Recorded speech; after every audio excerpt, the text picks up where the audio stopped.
Olá, pessoal, boa tarde a todos.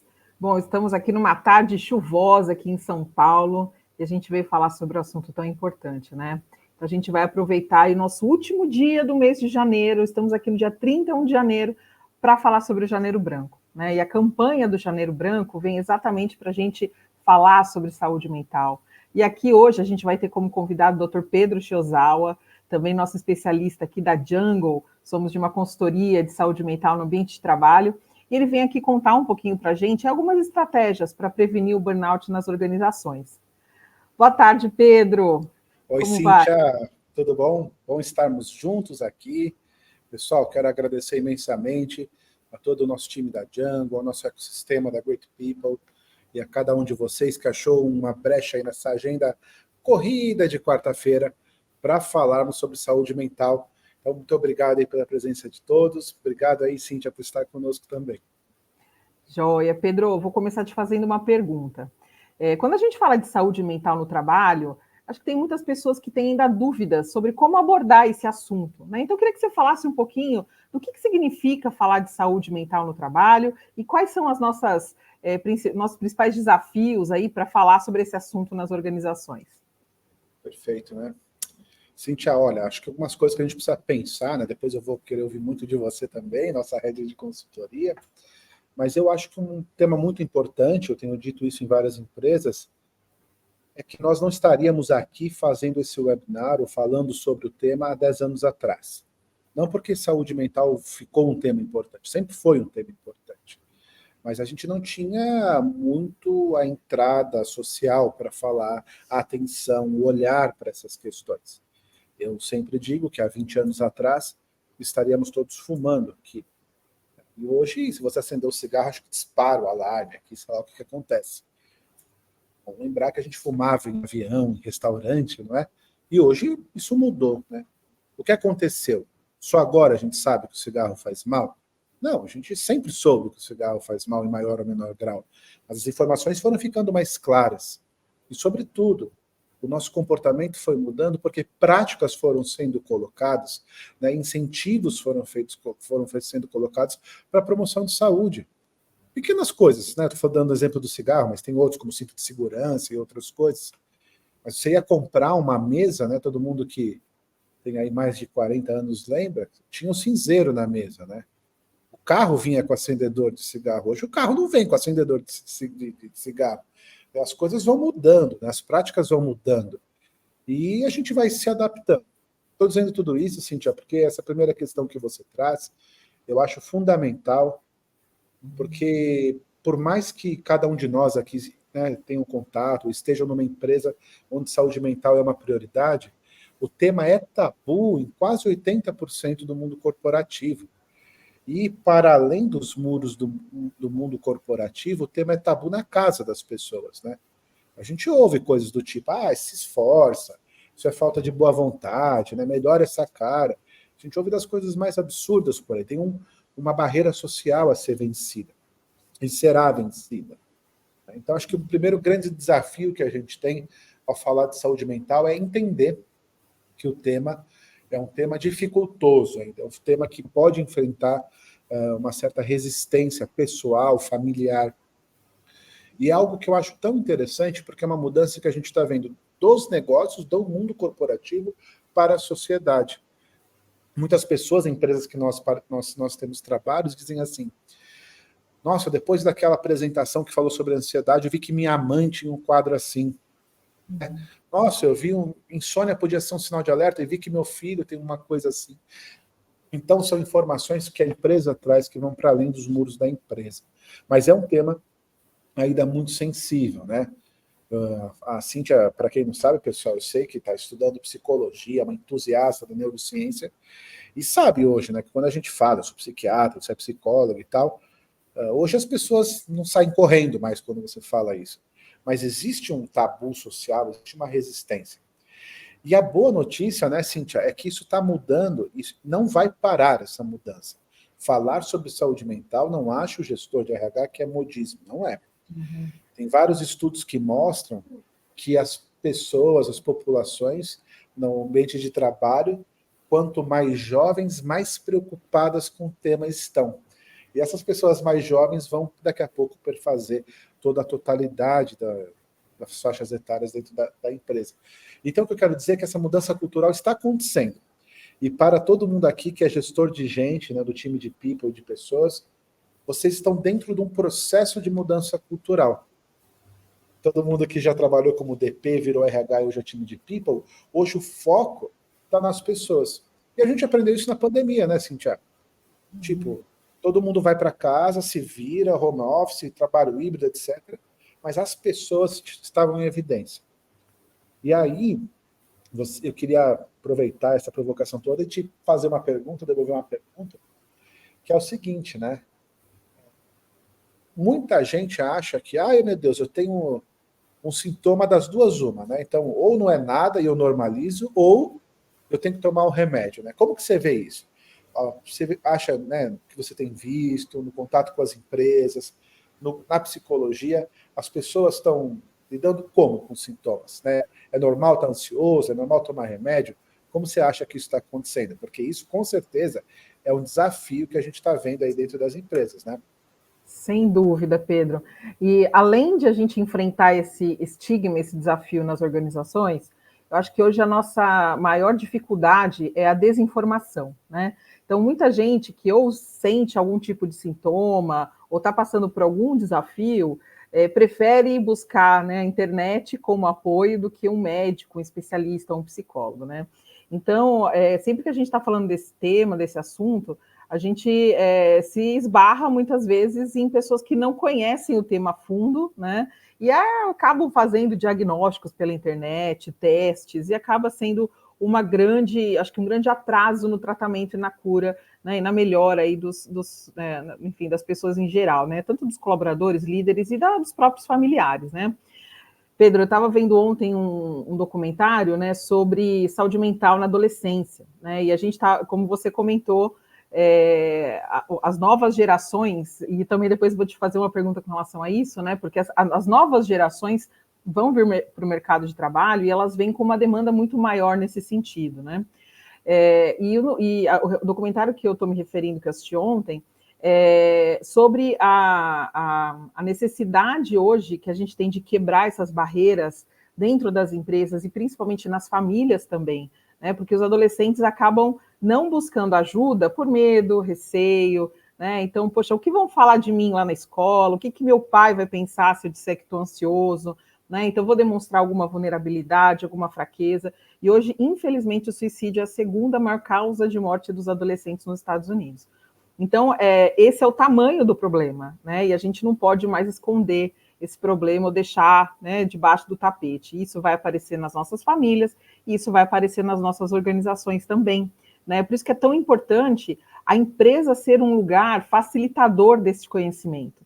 Então, vamos falar sobre esse assunto de forma aberta, com especialistas, né, no tema, e que façam isso de uma forma digamos que ampla, né, e trazendo algum tipo de conhecimento mais específico para todos que estão aqui. Então, acho que esse trabalho é super importante para todos, né? E aí, Pedro, te volta a bola falando um pouquinho sobre essa questão das novas gerações, né? E a gente nota, inclusive, pelas pesquisas que o Great People faz, né, que hoje as pessoas têm uma abertura maior sobre o tema, né? As pessoas têm um desejo de estar num ambiente de trabalho onde elas possam ter esse diálogo, né, seja com seus colegas, com seus líderes. E como que você vê essa demanda crescente que vem acontecendo e o desejo também das pessoas de abordarem esse assunto? Então, como que você acha que a gente tem que se preparar para esse novo mercado de trabalho aí dos mais jovens? O pessoal, acho que a questão fundamental é a seguinte, né?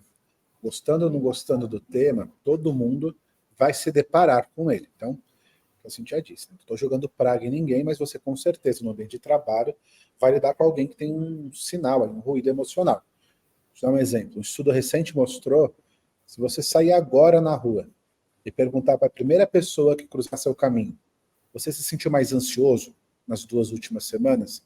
Você tem mais chance de ouvir sim como resposta do que não. E essa chance é tão maior quanto mais jovem for a pessoa para quem você perguntar. Isso geram 2 problemas no ambiente de trabalho, gente. Problema número 1. É tão normal ter um ruído que eu acho que é normal ter um ruído. Olha só. Veja, as pessoas começam a achar que é normal se sentir ansioso, é normal estar mais compulsivo, é normal não dormir bem. Outro dia alguém me perguntou, você dorme bem? Eu falei, durmo. Aí eu ouvi alguém comentar, deve ser herdeiro de alguém, esse desgraçado. Pega até mal você falar que dorme bem, né? Então, e aí quando a gente acha que é normal, gente, a gente não pede ajuda. A outra coisa é que nessa normalização que acontece, a gente acaba criando soluções que não são as melhores. A automedicação é super alta, muita gente toma o remédio que o amigo passou, que o colega passou, porque não sabe o que tem que fazer. Né? Deixa eu dar um exemplo aqui.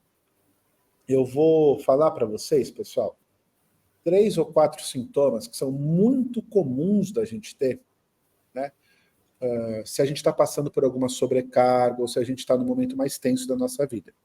Eu vou falar esses 3, 4 sintomas aqui e eu não quero que ninguém fique achando que está doente se tiver eles, tá?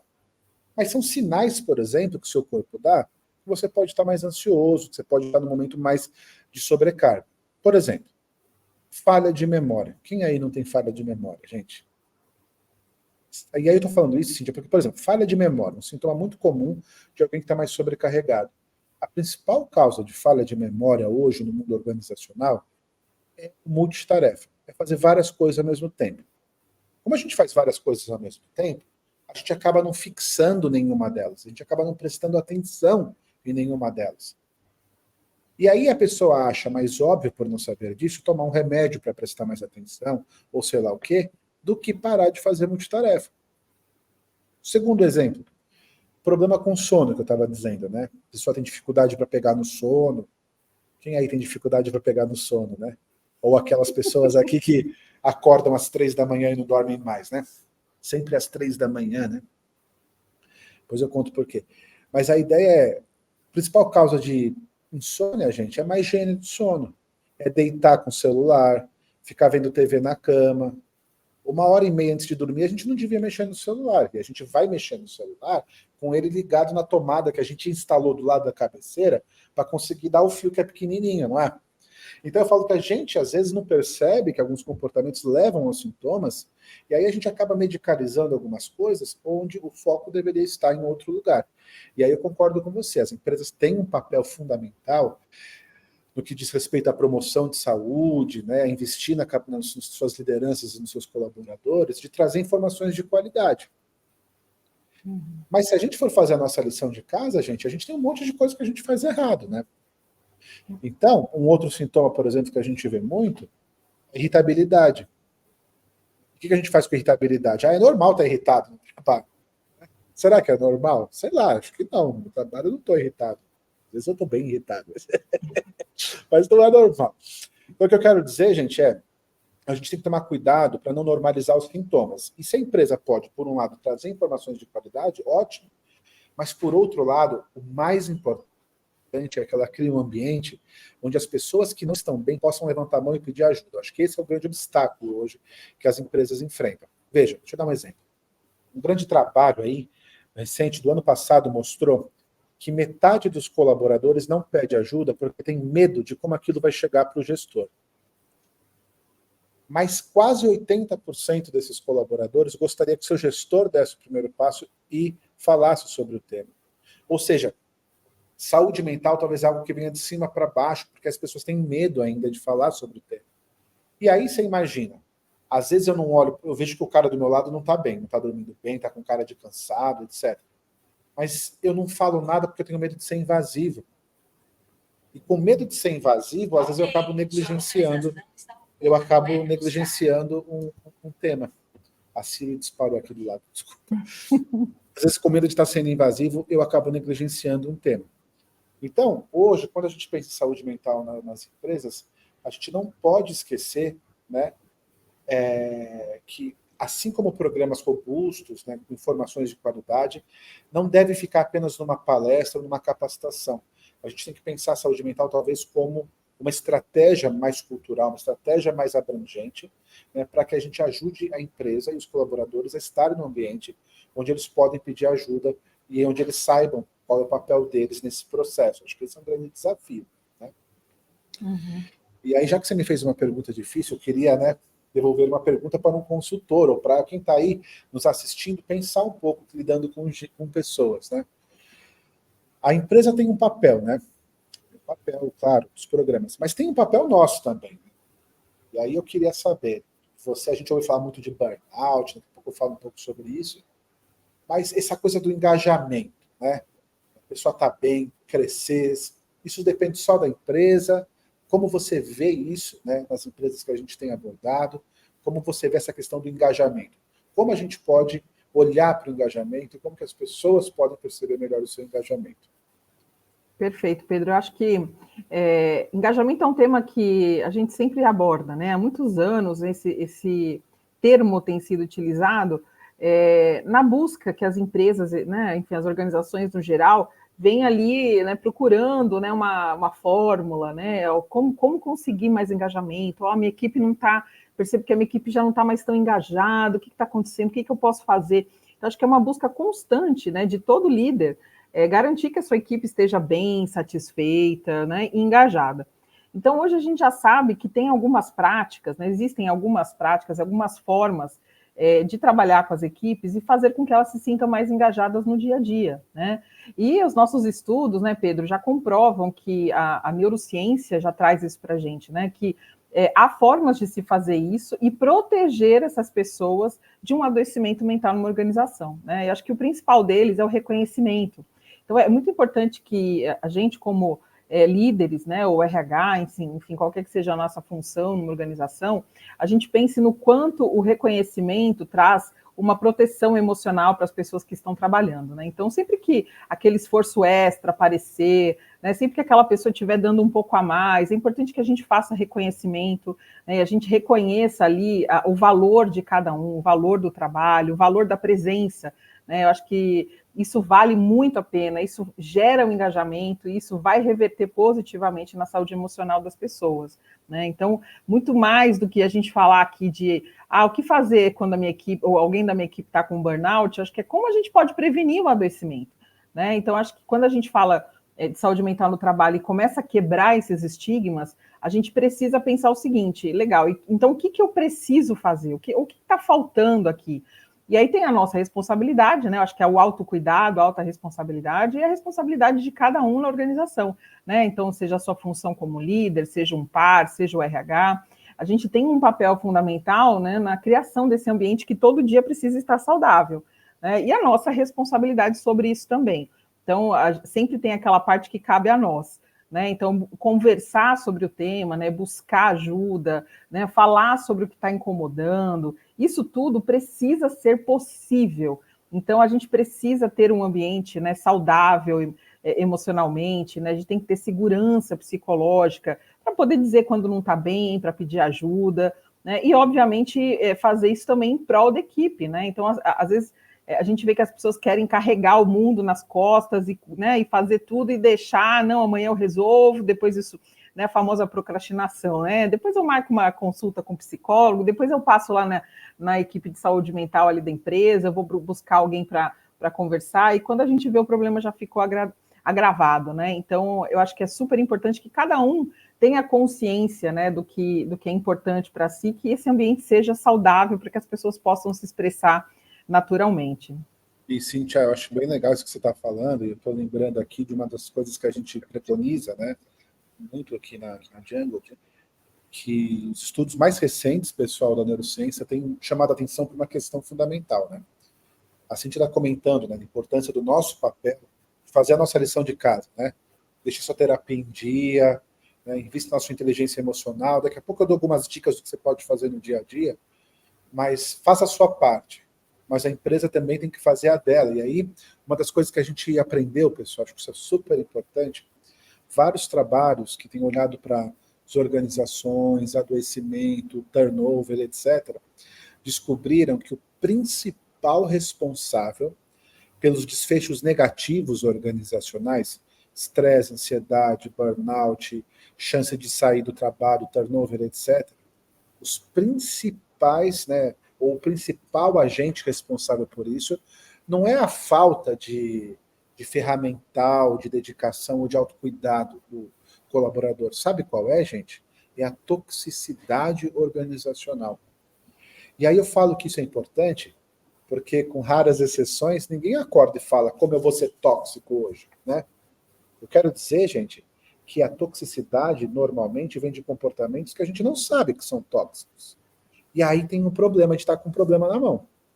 A grande causa de dor no ambiente do trabalho em relação à saúde mental, e via de regra, são comportamentos que às vezes a gente não sabe que são tóxicos, ou a gente não percebe como tóxicos, e por isso às vezes estão sistematizados.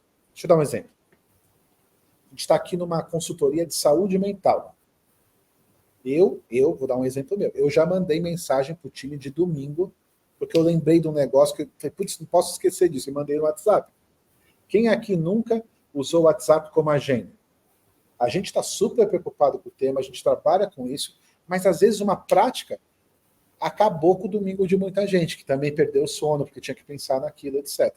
Então, o que eu quero dizer, gente, é que a gente tem que pensar nessa responsabilização, accountability, gente. A gente tem que estar monitorando comportamentos que a gente tem, que, via de regra, podem ser tóxicos sem que a gente saiba. Porque senão eles acabam virando regra. Gente, não adianta. Uma vez um CEO de uma empresa me disse assim, Pedro, besteira esse negócio de e-mail e horário de mensagem. Eu mando a mensagem, o cara vê na hora que ele quiser. Sim, se for a mensagem spam, né, do marketing de uma empresa, a mensagem do chefe você vê na hora, você fica desesperado, você perde o sono, não é verdade? Então o que eu quero dizer, gente, é que ninguém manda mensagem por mal. Você não presta atenção nisso no dia a dia, não é? Às vezes alguém está super atarefado fazendo alguma coisa, você quer passar uma coisa, você joga lá a informação. Segura um pouco, depois fala. E aí eu estou dizendo isso, gente, por quê? Porque essa toxicidade organizacional, ambientes mais tóxicos, tem 8 vezes mais chance de ter burnout. E tem 6 vezes maior turnover. E o que causa isso são comportamentos que às vezes a gente não percebe. Deixa eu dizer um dado que a gente descobriu, por exemplo, recentemente nos últimos 3 anos. Alguns dos comportamentos mais tóxicos percebidos pela equipe, que às vezes não eram percebidos pelo gestor, eu vou citar 3 deles. Primeiro, aquele ambiente que só reconhece um tipo de padrão. Então, o chefe é muito metódico, ele só reconhece comportamentos muito metódicos. E aí, pessoal, quem não é tão metódico acaba não podendo ser ele mesmo no ambiente de trabalho, e isso gera insegurança psicológica. É claro que tem regra, que tem um monte de coisa, mas tem uma certa flexibilidade que a gente tem que ter. Deixa eu dar um outro exemplo. Outra coisa que o pessoal dizia muito para a gente, ou diz muito para a gente. Outra coisa que me gera muita toxicidade é aquele comportamento mestre dos magos, né? Para os meus amigos aí dos anos 80. Lembra da Caverna do Dragão, que tinha o mestre dos magos? É aquele gestor que chega e fala, a meta é tanto, desaparece e nunca mais volta. E o terceiro tipo de comportamento mais tóxico é aquele gestor que acha que o pessoal e o profissional não se misturam. Diz como se tivesse uma chave, e tudo que é muito pessoal é mal visto. Gente, às vezes são comportamentos que os gestores acham que ajudam no dia a dia, não ajudam. Mas, resumo da ópera, o que causa toxicidade para cada um de nós são coisas diferentes, gente. A gente tem que mapear, a gente tem que entender isso. Se você, por exemplo, que está aí ouvindo a gente, for uma pessoa mais introspectiva, porque você é assim, se você estiver num ambiente que exige que você seja muito extrovertido, isso vai te ser tóxico.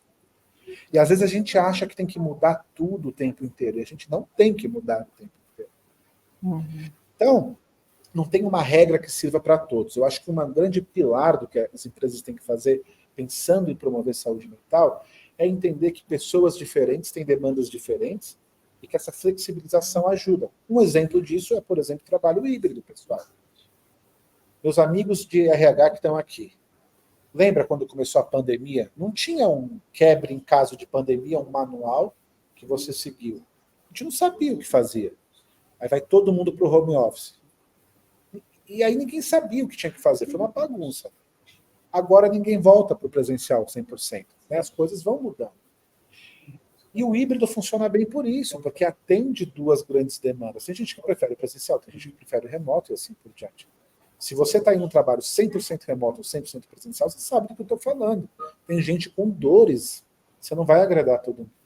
Então eu estou dizendo isso, gente, porque se você quiser olhar para a prevenção de burnout, para a melhora dos indicadores de saúde mental, é fundamental que faça parte da sua estratégia olhar para a toxicidade organizacional. E aí, gente, a gente chega no X da questão. Se a gente tem que olhar para a toxicidade organizacional, que às vezes é sistêmica, a gente tem que tratar a saúde mental como cultura, não como benefício. Não adianta dar uma palestra no janeiro branco e uma no setembro amarelo, check. Isso não muda a cultura. Assim como pôr aquela imagem no cigarro que faz mal, não impede o tabagismo. Tem que virar cultura. E isso é um desafio. Isso requer mensurações, capacitações continuadas, comunicações e treinamentos. Não é verdade? Perfeito. Perfeito, Pedro. Desculpa te interromper, mas é que eu não queria perder o gancho. Você comentou sobre a mudança cultural que precisa ser feita, né? Ou como inserir esse tema dentro da cultura, que não é tarefa fácil, né? Não é tarefa apenas para um time, não é tarefa apenas para o presidente da empresa, né? Não é só o RH que é responsável. Então, é uma tarefa, é um trabalho de formiguinha, mas é uma tarefa constante, contínua, e que é de responsabilidade de todos. Então, mudar uma cultura, né? A gente vê muitas vezes empresas que valorizam isso que você comentou, valorizam o esforço em comum, fora do normal, né? Então, quantas vezes, né? Quantos de nós aqui já passamos por empresas, né, ou por situações como essa, de que alguém fala assim, nossa, eu estou trabalhando tanto, nossa, virei à noite, nossa, trabalhei o final de semana inteiro, e aí você é valorizado, né, por estar fazendo algo que não deveria estar fazendo, né? Então, essa cultura da valorização do trabalho em excesso, né, acho que foi muito prejudicial por muito tempo, ainda é, né? Infelizmente, muitas organizações ainda têm essa cultura, né, de achar que é legal fazer esse tipo de... eu mando mensagem aos finais de semana, porque eu quero saber se meus funcionários vão trabalhar se eu precisar, eu quero saber se eles estão de plantão, né? Então, esse tipo de toxicidade, ela não é positiva, né? Enfim, se ela é tóxica, enfim, obviamente não é positivo, mas esse tipo de comportamento, ele não é positivo, ele se transforma, né, em uma toxicidade conforme ela vai sendo repetitiva, sistêmica. Então, por isso que a cultura é a base, né, Pedro? E não é um trabalho fácil, né? Mudar a cultura não é um trabalho fácil. Tem algumas pessoas comentando aqui no nosso chat, né? E eles comentando exatamente isso, que é uma responsabilidade compartilhada. Acho que esse termo é muito importante, né? Então, cada um tem o seu papel e todos participam, todos, né? E aí eu queria que, falando um pouquinho nesse sentido, Pedro, queria que você falasse um pouco do papel do gestor, né? O gestor, ele também vem muitas vezes despreparado para a função, né? E aí ele chega, ele tem uma responsabilidade grande sobre muitas pessoas, né? Muitas vezes, e às vezes ele se coloca em situações que ele não sabe muito bem o que fazer. Ou será que eu posso interferir? Eu posso perguntar se a pessoa não está bem? Né? O que eu faço com alguém que, por exemplo, foi afastado por problemas de burnout, né?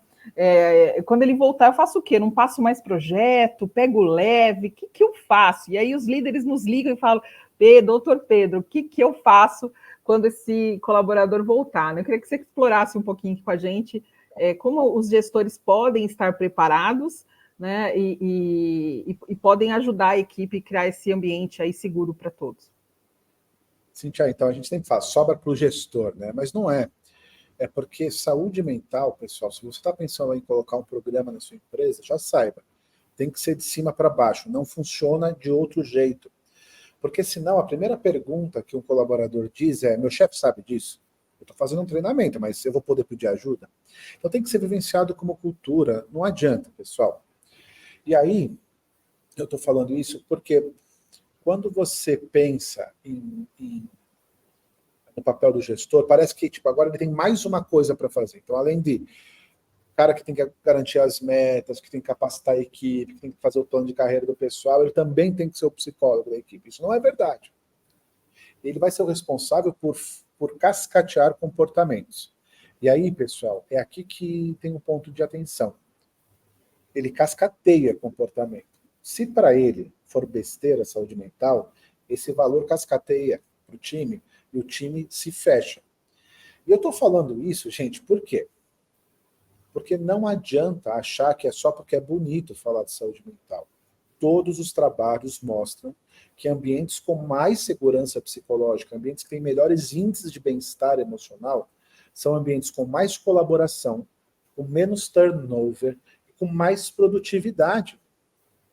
Então, esse papo de saúde mental é um papo do negócio. É uma estratégia para as pessoas se desenvolverem. É o que o Rui, né, o nosso CEO do ecossistema, sempre disse. É melhor para os negócios e também para as pessoas. Não são coisas excludentes. Uhum. Então, estou dizendo isso, gente, porque o gestor, eu sei que vai ficar assim, ai meu Deus. E eu quero dar 2 exemplos bem práticos. Né? Tem um cenário, eu não vou falar de saúde mental, porque no dia seguinte está todo mundo afastado. A gente ouve muito isso. Isso não é verdade. A gente tem que mudar essa mentalidade onde a gente espera a pessoa adoecer para fazer alguma coisa. Isso custa muito. Isso custa o afastamento, custa o turnover e assim por diante. Quando a gente começa a falar mais de saúde mental, a gente começa a identificar o problema mais cedo e as pessoas pedem ajuda mais cedo e evita-se o adoecimento. Pessoal, no Brasil demora em média 2 anos entre você ter um sintoma e passar no especialista. 2 anos. Aonde fica o colaborador nesses 2 anos? Ele está no trabalho. Ele pede demissão, ele sai do emprego, ele sai do relacionamento e assim por diante. É aí que mora a oportunidade de ouro do trabalho parar de ser um detrator na nossa vida e virar um promotor de saúde. Foi por estar no grupo de fulano de tal, foi por ser colaborador do time da Cíntia, que eu vi que aquele sintoma que eu tinha não era normal, pedi ajuda e abordei cedo, antes de ter um problema maior. Essa é a mentalidade. Então, por um lado, não tem esse medo de que todo mundo vai adoecer. Pelo contrário, vai se reduzir o adoecimento. Nós temos empresas que apontam, empresas que seguem conosco, de 25% a 50% de redução de afastamento, gente. Isso é bem impactante para o transtorno mental. Outra coisa importante. Muitos gestores ficam na angústia do seguinte cenário. Pedro, eu fico atento, eu vejo sinais, eu direciono o meu colaborador e ele não vai buscar ajuda. Já passaram por isso? Eu direciono, eu falo, cara, vai lá no time de saúde, e o cara não vai buscar ajuda. Pessoal, lembra que a sua responsabilidade é para com o indivíduo, mas também para com a equipe. E muitas vezes, eu sei que a gente fica angustiado porque a pessoa não busca ajuda, mas mais do que só ajudar aquela pessoa, você está cascateando para a equipe a ideia de que eles podem pedir ajuda. E eu falo porque às vezes a gente fica muito angustiado, dá vontade de pegar no colo e ir. A familiar é assim, você não está bem, vai, não sou louco, não tenho que ir no psicólogo.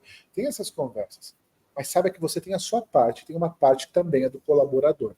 Tá? Isso é bem importante. E aí, pessoal, não hesite. Se for algo mais complexo, não queira resolver, você não tem que virar psicólogo de ninguém. Direciona. Direciona para o time de saúde mental. Direciona para uma prática de wellness que você tem na empresa. Direciona para o time de RH, sobe o problema. Eu acho que essa comunicação, essa fluidez é muito importante. Se alguém quebrar o pé, você não vai lá pôr no lugar. Você vai mandar para o ambulatório da empresa, vai chamar o SAMU, sei lá. Saúde mental deve seguir algo parecido. Né? Então, eu acho que o gestor, o líder, tem esse papel, tanto de se cuidar e cascatear isso, mas lembrando que ele tem que cascatear, mas que ele também não pode se angustiar ao infinito, porque senão ele também adoece. E esse gestor tem que ser a primeira pessoa a levantar a mão e pedir ajuda se precisar, porque isso também cascateia essa prática e essa cultura. Acho que isso é super importante. Perfeito, Pedro. O autocuidado é algo que a gente ensina pelo exemplo, né?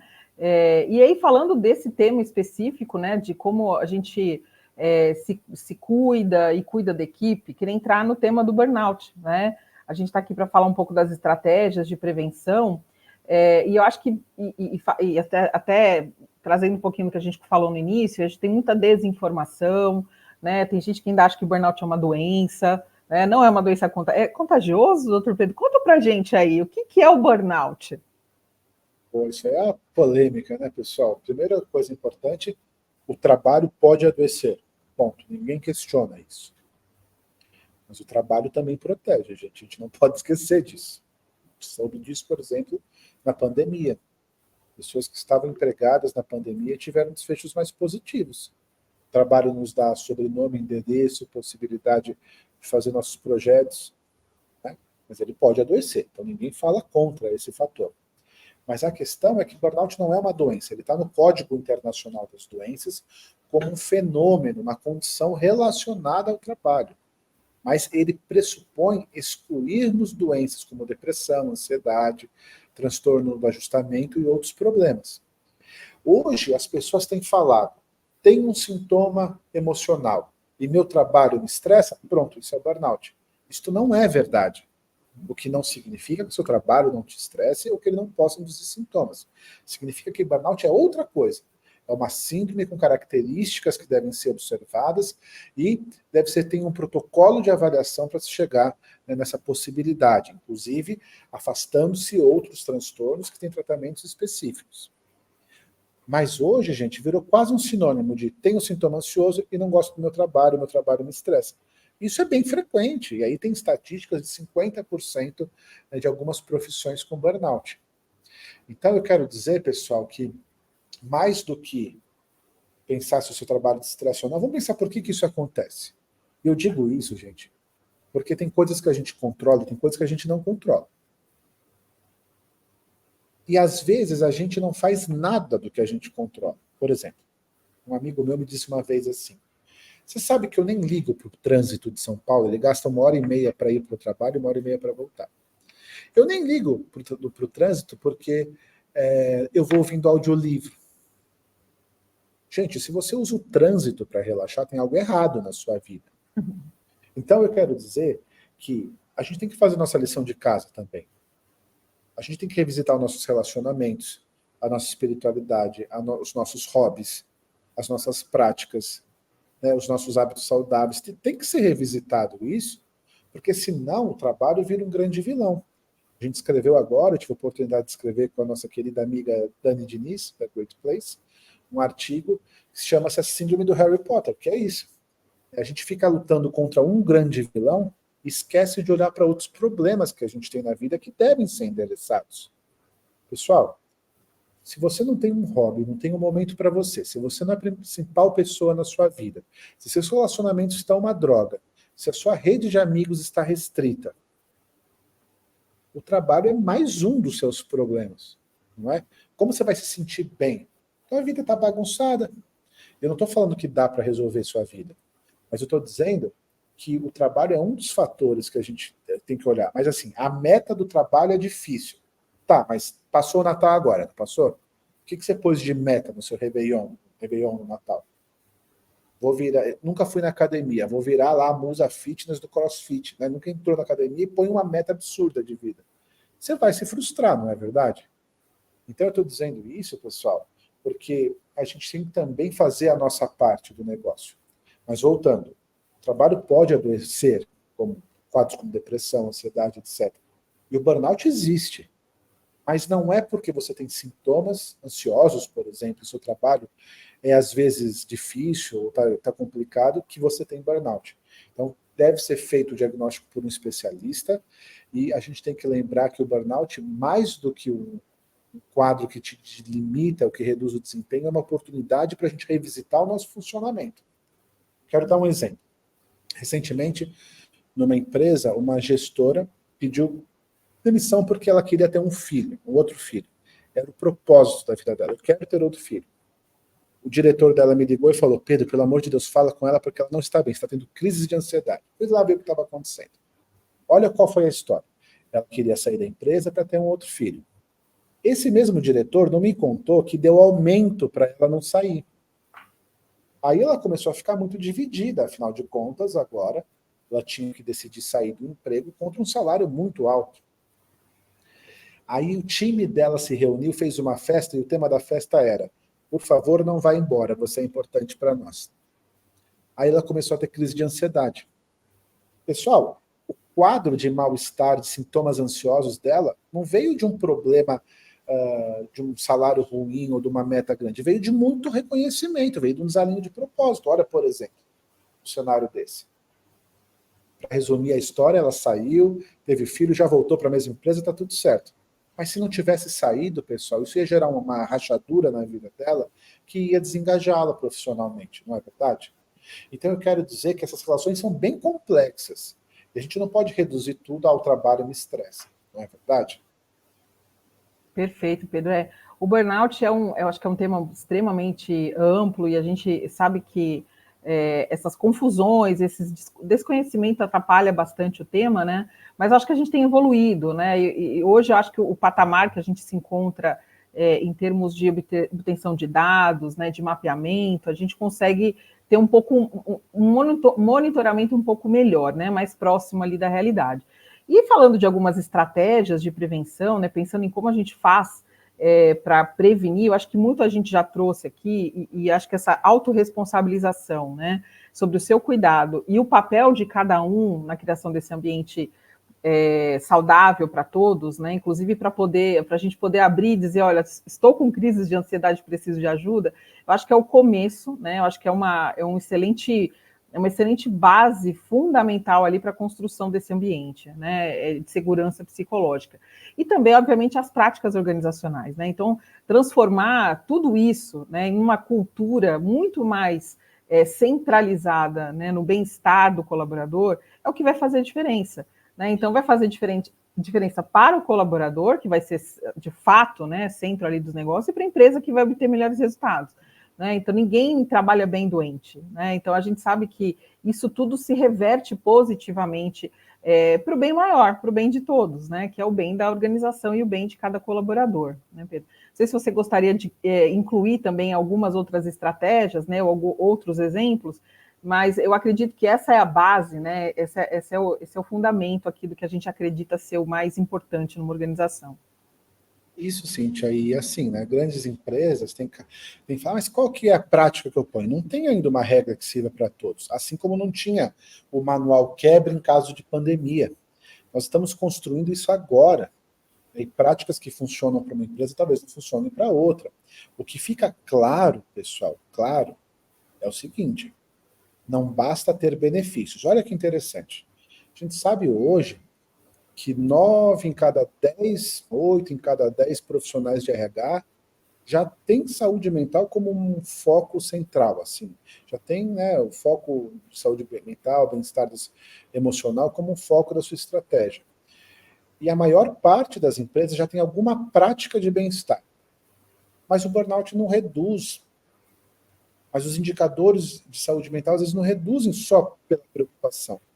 É aquela coisa. Pergunta para alguém que fuma. Você sabe que faz mal? A pessoa fala, sei. Sempre dá um exemplo de uma tia que morreu com 100 anos, mas ele sabe que faz mal. O problema não é só isso, é que não basta saber. Vivenciar isso na prática é difícil. Deixa eu dar um exemplo. Se você perguntar para qualquer ambiente organizacional, para os líderes, você é contra ou a favor do machismo? Todo mundo será contra. Mas aí no dia a dia tem piada machista. Não adianta, não mudou a cultura, aquilo não tem impacto. É só um checklist falar que é contra. Então, esse obstáculo é um obstáculo que tem que ser vivenciado com investimento. E eu falo que mudar a cultura leva tempo, não adianta. E esse bem-estar requer esforço, porque se a gente sabe de uma coisa, é que se a gente não investir, né, não investir no sentido de ser algo cíclico, continuado, que esgota ali, não é um tema só do Setembro Amarelo, só do Janeiro Branco. Todo mês tem que ter algum informe, alguma coisa, uma palestra, alguma sugestão, alguma campanha, algum feedback sobre o tema. A gente vai mudando esse processo e vai ficando mais óbvio. Pessoal, esse letramento é algo fundamental. E não é um letramento só, uma comunicação positiva, mas qual é o ferramental? O seu gestor, que você está cobrando para diminuir os índices de afastamento, ele tem um ferramental para olhar para a equipe? Ele sabe do programa de bem-estar que a sua empresa tem? Quem é de RH aqui sabe muito bem disso. Você põe lá um benefício, um programa XYZ e ninguém adere. Uma vez numa empresa, Cíntia, eu lembro que alguém me contou. Poxa, a gente pôs aqui uma psicóloga para atender quem quiser e não vai ninguém. Só que o colaborador não era dispensado no horário de trabalho para ir e a terapeuta trabalhava só até as 18 e o expediente acabava às 5. Então ela tinha um horário por dia. Então ela não tinha vaga para atender as pessoas. Então esse tipo de coisa é importante. Outro dia numa empresa, essas histórias são todas verdadeiras. Alguém me disse assim, não, a gente pôs uma caixinha de sugestão para as pessoas falarem dos problemas emocionais. era uma caixa de acrílico no meio do pátio com uma câmera em cima. Ninguém vai falar, pessoal. Então eu quero dizer que as pessoas têm que estar num ambiente de confiança. Os líderes têm que ter as ferramentas e treinamentos com ferramental. Eu sei o ABC que eu tenho que fazer. Eu tenho o suporte de alguém que me orienta a como fazer. Eu sei claramente quais são os benefícios que a empresa tem, né, o programa de ginástica, o programa de terapia, o núcleo médico. Eu sei, eu conheço bem, eu sou familiarizado com esses processos, porque aí ele direciona de maneira melhor. E o fato dele estar preocupado é importante. Uma última história que eu lembrei agora, durante a pandemia, né, no hospital de campanha aqui em São Paulo, a gente levou uma série de atividades para melhorar o bem-estar ali dos times que estavam tratando. Era um lugar muito complicado. E a gente levou, pessoal, o que vocês imaginassem de coisas. Mindfulness, grupo de escutativa, roda de conversa, musicoterapia e tal. E a aderência não era das melhores, porque o pessoal estava num ritmo frenético de trabalho. Mas quando a gente foi analisar os dados, as pessoas disseram assim para a gente: o que mais me engajou e que me ajudou a reduzir o estresse numa situação quase de guerra era o fato de eu saber que tinha gente preocupada comigo se eu precisasse. Então, olha que interessante a criação desse ambiente de confiança. Porque aí fora, pessoal, no trânsito um quer matar o outro, em casa um não fala com o outro, mas às vezes o acolhimento pode vir do ambiente de trabalho. Porque ao contrário do que a Cíntia disse que faziam lá atrás, né, Cíntia, que as emoções não entram no ambiente de trabalho, as emoções sempre entraram no ambiente de trabalho. E se a gente tem um ferramental para olhar para o tema, com certeza os desfechos serão positivos. É preciso que a gente faça a nossa lição de casa, mas é preciso que a empresa dê o ferramental para que a gente possa ajudar a criar e construir esse ambiente e promover essa mudança cultural, né? Isso, saúde mental é cultura, não é benefício. Esse é o nosso slogan aqui na Jungle, né? A gente fala muito sobre isso, né? Sobre como fazer essa construção. E até aproveitando a sua deixa, Pedro, quero responder aqui um dos nossos ouvintes aqui do nosso webinar, perguntando se há como fazer ou se há uma ferramenta capaz de fazer uma medição, né? Que consiga prevenir, né? Enfim, ou prevenir o burnout, ou identificar o burnout, né? Então a gente trabalha com isso, né? Esse é o nosso trabalho. Acho que a nossa missão é construir uma ponte, né? Que vá unir aí o que a ciência tem de melhor com as necessidades e os desafios das organizações. Então acho que hoje o grande desafio ainda das organizações é mapear, é ter ferramental sobre esse assunto, né? Então como saber se a equipe está bem, como identificar se há equipes com maior risco, se tem alguma função na empresa que precisa de uma atenção mais dedicada. Então, é possível fazer, a gente vai disponibilizar aqui para vocês, inclusive, um e-book para apoiar também esse tema, né? Então, a gente vai deixar aqui um QR Code, né?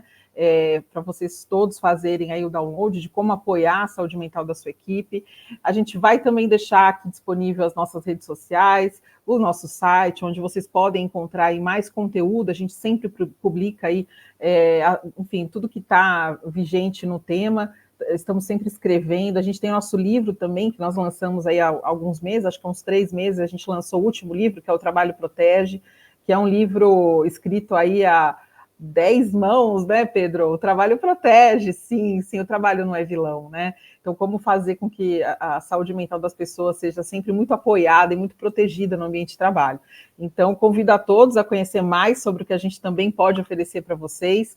Utilizem as nossas ferramentas, conheçam as nossas redes sociais e não deixem esse assunto morrer, né? Acho que esse assunto é um assunto que vem agora em janeiro, com essa abordagem de saúde mental aí como um pontapé para o ano, né? Janeiro é aquele mês onde a gente quer escrever uma história nova, né, Pedro? A gente quer escrever um ano e que esse ano seja aí fundamentado num bem-estar emocional para todos.